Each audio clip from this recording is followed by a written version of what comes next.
Good afternoon and welcome to the First Reviews podcast. Today, I have the pleasure of talking to Karl Janisse, writer and director of the miniseries Passage. Karl, let me introduce you again. Say hi. How are you doing today? Hey, oh man, super happy to be there. Thank you so much for having me, Stefano. And actually, really exciting.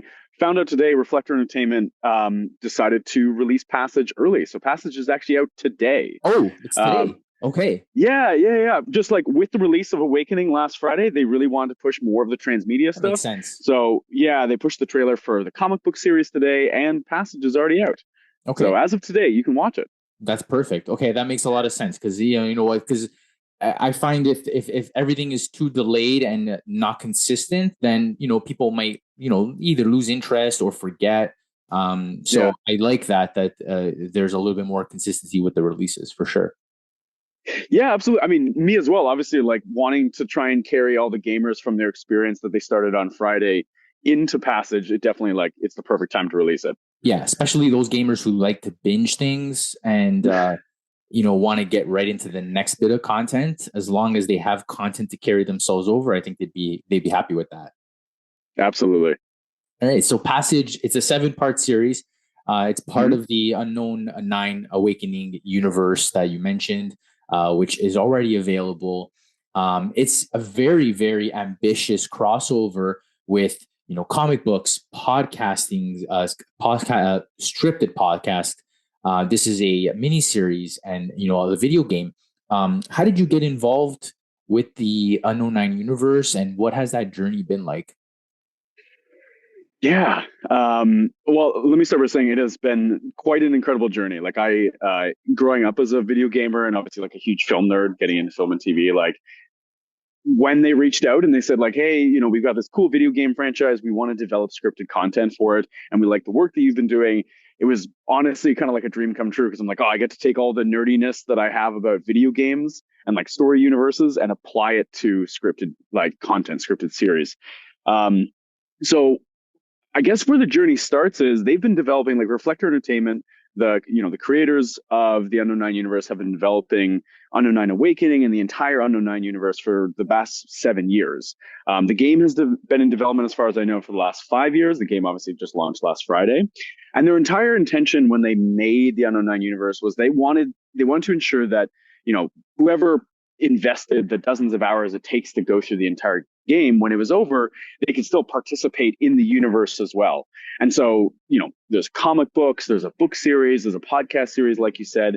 And then they want to appeal to audience members that like to go on YouTube or like to go on Twitch and view scripted content. And so, 4 years ago, they started reaching out to a bunch of different creators and filmmakers who would pitch ideas to them. And I'm, lucky and blessed enough to say that they liked what we were pitching. And so, they ended up actually, we started with our first scripted series, which is something called the Taylor Files, which you'll learn more about later this year because that's actually coming out in a little while. But then the second show they wanted made was Passage. And so Passage is, the sort of spiritual successor to Awakening. It takes place right after the events of Awakening. I don't want to give too much away, but there's definitely like a carry through. If you play all of Awakening, you get right to the end, and you can start watching Passage. There are characters that carry through. That's amazing. 4 years. 4 years is quite a while. I can imagine there's a lot of sit down conversations about how everything is going to cross over. And I really enjoyed Passage. I think it's a really Thank unique you. story. I really loved the concept of on the boats. And I have a bunch of questions about obviously about the creative aspect of the show. So it takes place in 1914, very unique time period. Um, what was it like directing a period piece, and how did you go about crafting that story? Yeah. Directing a period piece involved a lot of research. It's a lot of like actually diving in and trying to get within the mindset of that world. And then also balancing that with the fact that we are dealing with sort of modern sensibilities and we're dealing with a modern audience. And that was a constant discussion throughout the creation process, throughout the writer's room, throughout, in conversations with performers, like how should we play this line? How should this character act in this moment? Would they be doing this or that? For me, it really started when Reflector came to me and they said, hey, we know what we want. We want a boat crossing the Atlantic Ocean, 1914. It has to have these two characters. What do you got? Like, what's your pitch? I as you can see here, I'm very lucky to live on the west coast of Canada. And so because of that, there's actually like a lot of marine museums and a lot of places where you can get access to really ancient texts of sailors and captains and people that lived their lives in the water. And so that's kind of where I started. It was just, let's try and get into the headspace of these people. Like, what was it actually like? Because, this is before like Instagram and cell phones and Zoom and like the thing we're doing now. You're just out there. You're just in the middle of the water and anything could be happening at any point. You kind of never know. Like you reach land and you're like, oh, the world's different now. And that's what we try to carry into it. Once they're out there, things really start rapidly changing for them, as you probably saw in the series. And everyone has to kind of buy into that and determine where they stand in the ever growing changes that are happening on this vessel. So yeah, that's where things started. Awesome. I loved a lot of little creative elements in the series. One of them being the color. I love the color aspect. I love the warm light coming from all of the candles. But also it had like this like green hue, bluish hue. Can you tell me a little bit about the coloring process in the show? Yeah, absolutely. So, for starters, I have to give all the credit to my amazing cinematographer, Rob Zawistowski, as well as our online and post studio who did our coloring and our online, which is Raw Camera, just over in Vancouver. Marco Abraham was my colorist. From the get-go, Rob and I would talk about different references for films that we wanted to emulate. Definitely cold, blue, green, like you said. We wanted to feel very isolating, feel like there's a lot of empty space, even though it's a tight, crammed in environment in the first few episodes. And each character had their own sort of source of warmth. Our main character, Emilia, has her like hero lighter. And it's like that's the comfort zone for each character. But like that source of warmth is really, really, really small for most characters. And that's kind of what went behind the color theory. I think like the common sort of orange blue color palette played into the fact that it was a period piece really well. And then further in the show, we start using the color purple, which the purple comes from the game itself. It's like sort of a key color of one of our antagonists. Awesome. The camera usage is another element that I really enjoyed. I thought it complemented the movement of the boat really well. It being in a boat and the camera constantly shaking, going through passageways, very tight corridors. Was that intentional? Was that something that you thought of really early on? And what kind of camera equipment did you use to create those effects? Yeah. So I guess I'll get the technical specs out of the way. Our camera package was two Alexa Minis, A cam, B cam, and then we actually had an A7S III as our sort of C camera that usually only played in some characters' POVs. Once again, like working with Rob, my cinematographer, was amazing. We both had tons of conversations exactly about like how do we want the movement of the boat to feel? How do we want each character's mindset within certain scenes to be portrayed within camera moves? I think for both of us, because we were shooting in an actual boat, which are like really, really tight corridors and really tight sets, we wanted the ability to move as freely as possible. And I say we, funny, my background, like I come from the world of cinematography. I've done camera work since I was a teenager. And so with this being my first step into directing, like I felt like I might not be able to communicate, within this role, just, using voices and like notes and stuff. And so long conversations with Rob, I was like, hey, like I kind of want to jump in and operate B cameras sometimes, which he was super down for. And we created such a great workflow between the two of us where, as we're going through coverage of a scene, I would sort of hop on a camera. And both of us, the way we like to operate is just as stripped down as possible, which luckily our camera assistants were super accommodating. They are the hardest working people I can imagine. Like Chris and Jada, you guys did such an incredible job sort of dealing with the craziness of like, pick the camera up. Okay, we're shooting the scene, just throw it away. Like, like as stripped down as possible. We knew going into this, like we couldn't fit a giant Pee-wee or Chapman dolly anywhere on the sets. There's not a lot of opportunity to like lay track or put cranes down. And so it was really just right here, like two handles, a lens and a sensor. For any cinematography nerds, we were using Lomo Sphericals, a really awesome custom rehouse set that's available at Raw Camera in Vancouver. They like kind of one of a kind, the set they have. So we were really lucky to be able to use that.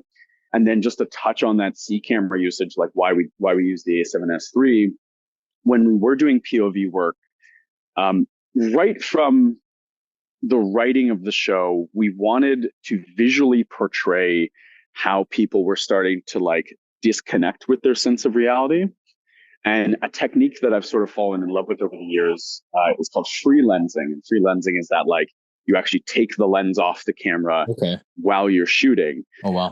And so the A7S III became the right tool for that, not only because it's more compact, but also just to get really nerdy for a sec, like the distance between the lens and the sensor is a lot shorter, the sort of flange distance. And so we could get a much like kind of cleaner sense of like warping and wobbling that we wanted to portray as the character's perception of reality is changing. That's really awesome. Thank you for sharing that. I'm sure a lot of film buffs will appreciate that and enjoy that. Yeah.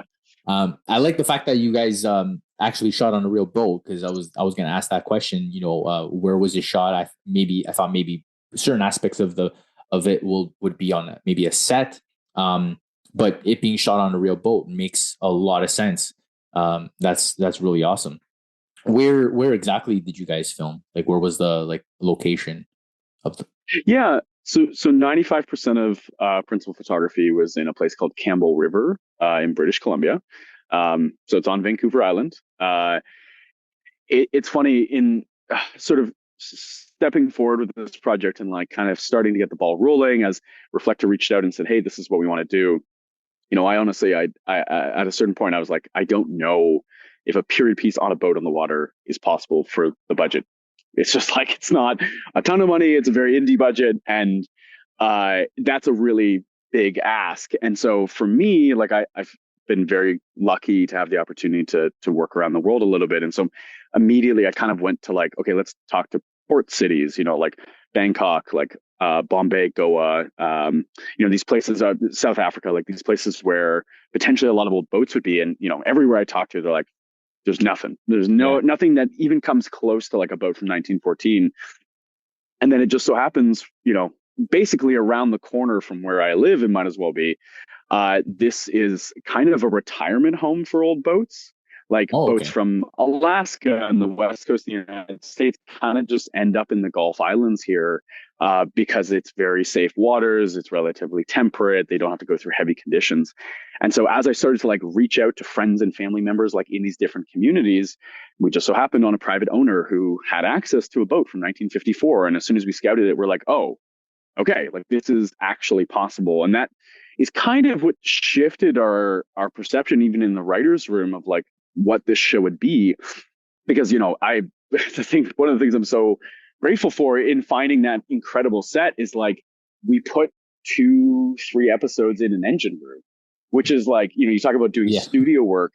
When we were ideating this, we're like, there's no way we could make an engine room. It's like literally thousands of metric Yeah, tons of exactly. steel. Like there's only so much you can do. And so we actually found, a previously operational, it was actually an old Coast Guard vessel that had an amazing looking engine room and had the perfect hallways. You know, Ideally, I think maybe another 20% of the show probably should have been done in studio. There were some sets that it was like, you're like up against a wall trying to like film the scene because it obviously wasn't built for a film set. But all things considered, we were super blessed to be able to find that. That sounds like a really fun time. You guys seem like you guys, solved your budget issues with, not having to construct all of these very intricate set pieces. Because I was looking at this set and I'm like, this looks incredible. So I was just really every scene I was finding myself trying to figure out where the heck did they shoot this thing? Did they actually shoot in a real boat? So thank you for answering that. Yeah. So with all of these different crossovers that are happening between comics and podcasts and in the video game, how much will actually cross over, or will most of it be fairly independent? Will people have to uh, listen and follow in every single platform? Ooh, okay. That is a very good question. And I think one that's sort of coming up a lot now that, this entire world is starting to be revealed. Like games out now, some of the books, some of the comic books, and there's a lot more to come. When the Unknown 9 was created, there was about 150 years of history that were sort of adapted to this world. And so you'll notice whether you play Awakening, whether you watch Passage, whether you read the comic books that are already out, you read the book series, a lot of it does carry over. It's not an entirely new world. It is the world we live in and know. And there were a lot of rules set out at the beginning by, the Reflector Entertainment narrative team, who's spearheaded by Thomas Street, who's one of our writers on the show and a very good friend. What you can and cannot do when you rewrite history. And what they were really good about doing is kind of adding that layer on top. And so that means that there's a show coming out that's set in 1975. The book series is set pretty much in modern day and a bit in 1975 and a bit in World War II. And then there's a comic book, which is like 2 years prior to modern day, versus the video game, which is in like the late 19th, early 20th century. You definitely don't need to like put them in order. There's no like play the game, then do this, then do that. Because there are crossover characters. There are crossover like, secret societies and powers and ways of being. But you can kind of pick up the Unknown 9 anywhere you want, whether it's in a podcast, it's in a scripted show like Passage, or it's in a video game. And each layer will start to thread more and more and more into your understanding of what this world is. Okay, that makes sense. I can imagine the writer's room just being like a map of characters just intricately in every universe. Okay, this person's got to be here. That's awesome. There's two people I have to give credit to for that. Honestly, like Thomas Street and Christophe Giroux. I know there's a few others on their team, but they were sort of like the go-to. Thomas gave me his personal phone number. I'd be on set and be like, like, would this person say this about this? And be like, no. Like, it's just like that like mind map of like what is this? No. Okay. Yeah. I have some fun questions. Sure. And so I, over the last couple of days, just trying to do a little bit of research on you. I have been vicariously living through your travel photography photos, and thank you. And I actually laughed at one of the bios that I read. One of them stated that you're currently residing out of a backpack and off on a Wi-Fi connection somewhere in the world. And I just want to ask, what is the nicest place, or maybe the most fun place you've ever been to? Ooh.